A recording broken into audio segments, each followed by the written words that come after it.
IELTS Speaking Part 1. Sitting down. Question 1. Where is your favorite place to sit? Model answer. Band 6 answer. My favorite place to sit is the sofa in my living room. It's soft and comfortable. I like to sit there when I watch TV or read.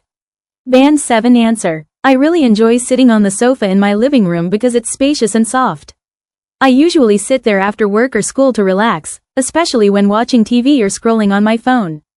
Band 8 answer. My favorite spot to sit is definitely the big sofa in my living room. It's not only cozy but also positioned in a way that gives me a nice view of the garden outside. I find it perfect for unwinding with a cup of tea and a good book after a long day. Question 2. Do you always sit down for a long time? Model answer. Band 6 answer. Yes, I sit for a long time every day, especially when I study or use my computer. Sometimes my back feels tired. Band 7 answer. Yes, I usually sit for long hours during the day because of my work or school.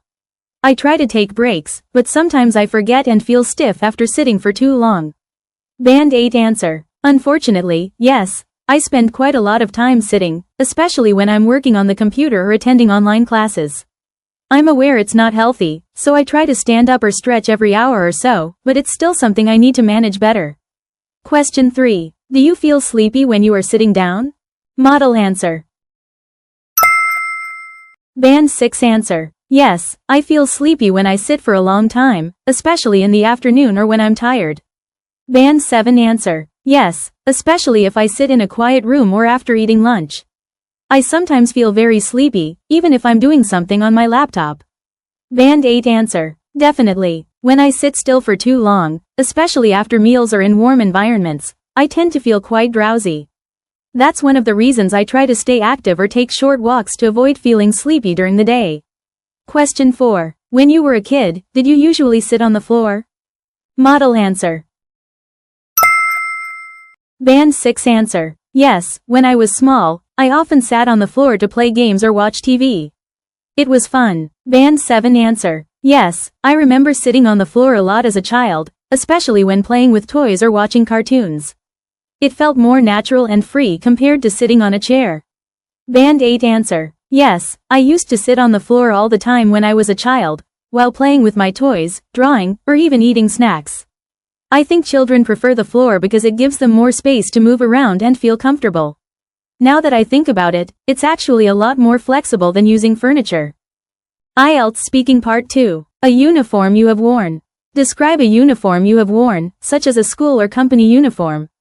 You should say what it looked like, when and where you needed to wear this uniform, who paid for this uniform, and explain how you felt about that uniform. You have 1 minute to prepare.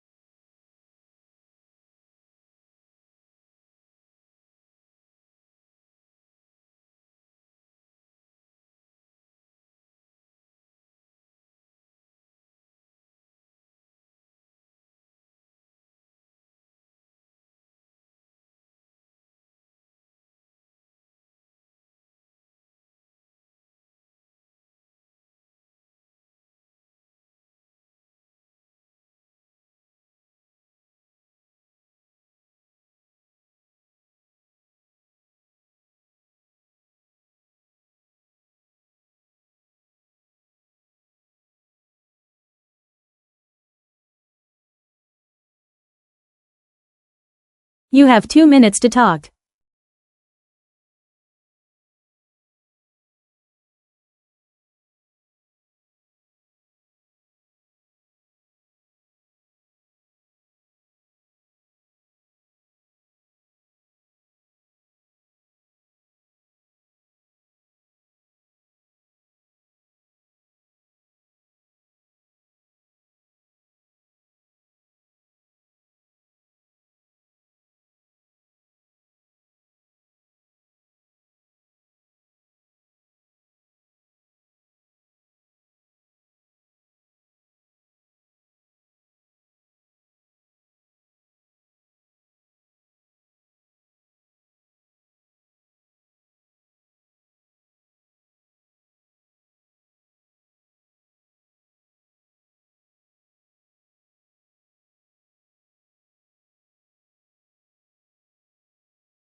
Model answer.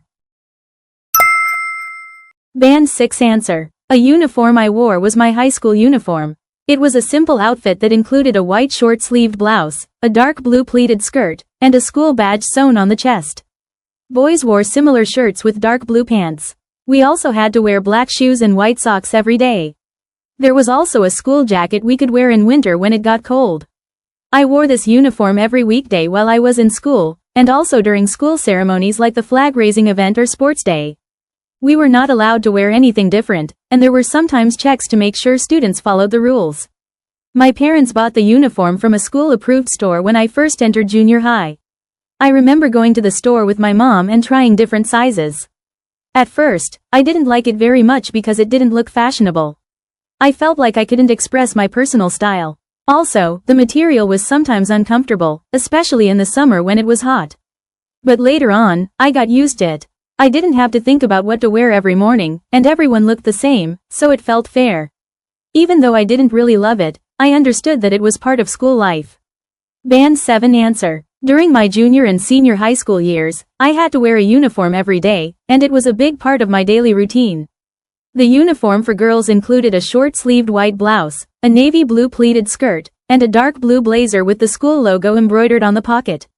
We also wore a red ribbon tied at the collar and had a thicker winter jacket for cold days.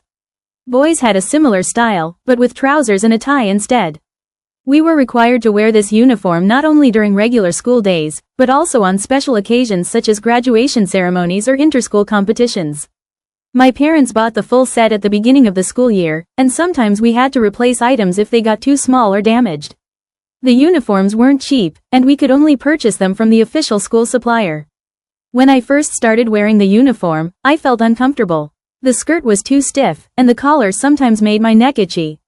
I also felt that it looked too strict. But over time, I began to see the benefits. It saved a lot of time in the morning, and I didn't have to worry about whether my outfit was cool enough. Also, the uniform gave a sense of unity. Although I still preferred wearing my own clothes outside school, I came to accept the uniform as something that helped create a learning environment. Band 8 answer. The uniform I wore in high school left quite a deep impression on me, not necessarily because I liked it, but because I wore it almost every single day for 3 years. It consisted of a white, short-sleeved blouse with a small navy blue tie, a pleated navy skirt, and a dark blue blazer with our school emblem embroidered on the pocket. There was also a gray cardigan for winter and white socks with black leather shoes. It was a formal look that reflected our school's strict rules and traditional image. We were expected to wear this uniform every weekday, including school events, exams, and ceremonies. It was mandatory, and students who didn't follow the dress code were sometimes given warnings. My parents bought the full set at the beginning of the school year from a school-approved shop. It wasn't cheap, especially since we had to get multiple sets, but it was considered a necessary part of school life. At the time, I had mixed feelings about it. On one hand, it saved time every morning because I didn't have to decide what to wear. On the other hand, I sometimes felt like it took away my individuality. I wanted to dress in my own style, especially during my teenage years when self-expression felt important. Looking back now, I understand that uniforms also created a sense of equality and unity among students. Still, I wouldn't say I miss wearing it, but I do recognize the purpose it served. IELTS Speaking Part 3. A uniform you have worn. Question 1. What would you say are the advantages and disadvantages of wearing a uniform? Model answer. Band 6 answer. Wearing a uniform is good because it helps people look the same. For example, in school, everyone wears the same clothes, so we don't have to worry about fashion. But some people don't like it because they cannot show their own style. Sometimes, uniforms are also not comfortable. Band 7 answer. Uniforms have some clear advantages. One is that they make everyone equal. In school, for example, students don't need to compare clothes, which reduces pressure. However, a disadvantage is that people can't express their personality through what they wear. Also, some uniforms are expensive or uncomfortable. Band 8 answer. Wearing a uniform has both advantages and disadvantages. On the positive side, it promotes equality and saves time. Students or workers don't need to worry about what to wear every day, and it prevents status comparison. However, the downside is the lack of personal expression. People may feel restricted if they can't dress in their own style. Also, if the design is outdated or uncomfortable, it can be frustrating. Question 2. In your country, do schools provide similar uniforms to their students? Model answer. Band 6 answer. Yes, in my country, most schools give students uniforms. The style is usually similar, white shirt and blue pants or skirt. Some schools have special jackets too. Band 7 answer. In my country, many schools have similar uniforms. Most students wear a white top and blue or gray bottom. Private schools sometimes have fancier uniforms, like with ties or special emblems. But overall, the designs are quite alike. Band 8 answer. Yes, school uniforms in my country tend to be very similar across different schools. Public schools usually have simple designs, white shirts, navy or gray bottoms, and a school logo. While private schools may have more unique designs with ties or blazers, the general structure is still quite uniform. These similarities help maintain order and tradition. Question 3. What kinds of professionals need to wear uniforms? Model answer. Band 6 answer. Police, nurses, and some shop workers wear uniforms. It helps people know what job they do. For example, nurses wear white clothes in hospitals. Band 7 answer. Many jobs require uniforms, like police officers, doctors, flight attendants, or delivery workers. Uniforms help others recognize them quickly. Also, uniforms can give a professional image or help keep people safe, like construction workers wearing safety vests. Band 8 answer. Various professionals wear uniforms for identification, safety, and branding. For instance, police officers and firefighters need recognizable uniforms in emergencies. In healthcare, doctors and nurses wear scrubs for hygiene. Meanwhile, airline staff, hotel employees, and delivery drivers wear uniforms that reinforce their company's image. These uniforms serve both practical and symbolic purposes. Question 4. Do you think people wear clothes that reflect their personality? Model answer. Band 6 answer. Yes, I think clothes can show what kind of person someone is. For example, if someone wears bright clothes, maybe they are happy or confident. Band 7 answer. I believe people often choose clothes that match their personality. For example, someone who is creative may wear colorful or unusual styles. Others might prefer simple clothes if they are quiet or shy. Clothes are one way to show who we are. Band 8 answer. Absolutely. I think clothing is a strong form of self-expression. People often choose outfits that reflect their mood, interests, or even beliefs. For example, an artist might wear bold or unique designs to show creativity, while a minimalist might prefer plain, neutral tones. Fashion choices can reveal much about a person's personality and values. Question 5. Do you think women's clothes show more variety than men's clothes? Model answer. Band 6 answer. Yes, I think women have more types of clothes. There are dresses, skirts, pants, and many colors. Men usually wear shirts and pants. Band 7 answer. Women's clothing usually has more styles and colors than men's. In shops, the women's section is often bigger. There are more choices in design, fabric, and accessories. Men's clothes are often more basic. Band 8 answer. Yes, women's clothing generally offers more variety in terms of design, color, and materials. From casual to formal wear, women have a broader range of options like dresses, skirts, blouses, or jumpsuits, while men's fashion tends to focus on limited categories like shirts and trousers. This difference is partly due to social norms and expectations, though fashion is slowly becoming more inclusive. Congrats on making it to the end of this video, and kudos to you if you did all that practice. You are amazing. If you have any questions, feel free to comment down below. And you can also add my official LINE account that's in the profile. And if you do this, then I can send you a free phrases guide that you can use for your practice. All right, happy studying. See ya.